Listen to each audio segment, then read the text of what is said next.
Hi, today we are going to learn stored procedure in PLSQL. तो PLSQL में stored procedure क्या है? Stored procedure or in simple proc is a named PLSQL block which perform one or more specific tasks. जैसे आप other programming language में procedure use करते हैं, वैसे ही यहाँ आपको PLSQL में स्टोर प्रोसीजर यूज करना है. और प्रोसीजर में क्या होगा, एक आपका हेडर होगा और क्या होगा, बॉडी होगा. इसके अलावा कुछ नहीं. हेडर और बॉडी से ही आप पूरा प्रोग्राम को राइट करेंगे.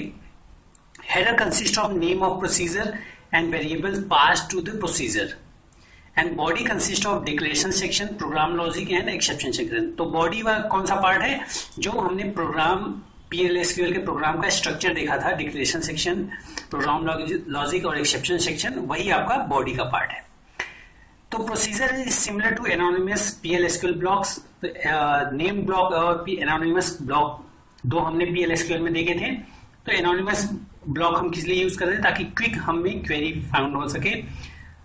इसके लिए हम एनोनिमस PLSQL ब्लॉक यूज करते हैं. इस वन टाइम अगर ये एज ए ब्लॉक आप इसे कंसीडर कर सकते हैं.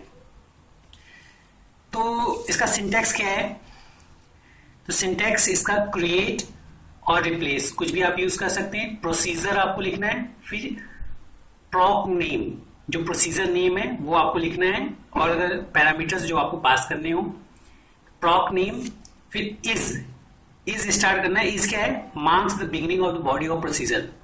इट्स मीन यहां के बाद आपका बॉडी पार्ट स्टार्ट होता है और ये आपका हेडर पार्ट है.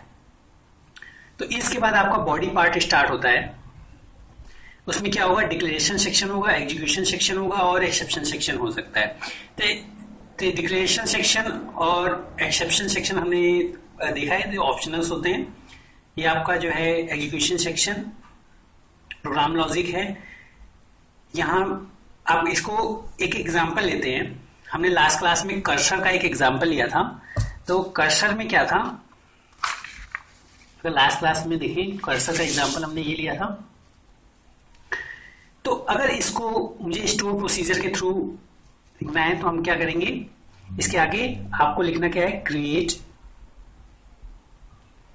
क्रिएट प्रोसीजर, या और रिप्लेस भी कर सकते हैं.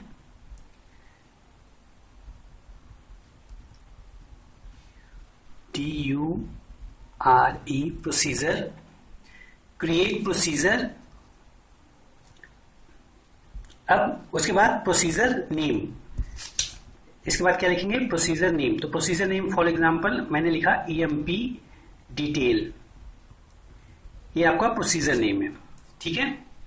और इसके बाद आप क्या लिखोगे, इज. फिर यहां से डिक्लेरेशन सेक्शन स्टार्ट होता है, तो ये लिखने की जरूरत नहीं है, इज.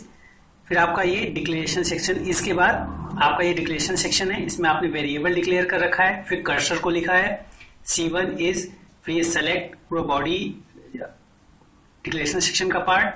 फिर बिगिन से आपका एग्जीक्यूशन सेक्शन स्टार्ट हो जाएगा और फिर एंड. तो ये पूरा आपका क्या हो जाएगा, create procedure, employ detail, is, फिर ये डिक्लेरेशन सेक्शन और ये कंप्लीट एग्जीक्यूशन सेक्शन. तो ये आपका क्या है, स्टोर प्रोसीजर है. अगर इसी स्टोर प्रोसीजर को अगर आपको रन करना है, तो आप रन करने के लिए आप क्या लिखोगे, रन करने के लिए आपको लिखना पड़ेगा EXEC, एग्जीक्यूट करने के लिए EXEC और प्रोसीजर नेम. तो यहां प्रोसीजर नेम अगर आप देखें क्या है, एम्प्लॉय अंडरस्कोर डिटेल. फिर ये आपका रन कर जाएगा. तो ये आपका मेथड है स्टोर प्रोसीजर का, जो similar to other programming language आप इसे यूज कर सकते हैं. Thank you.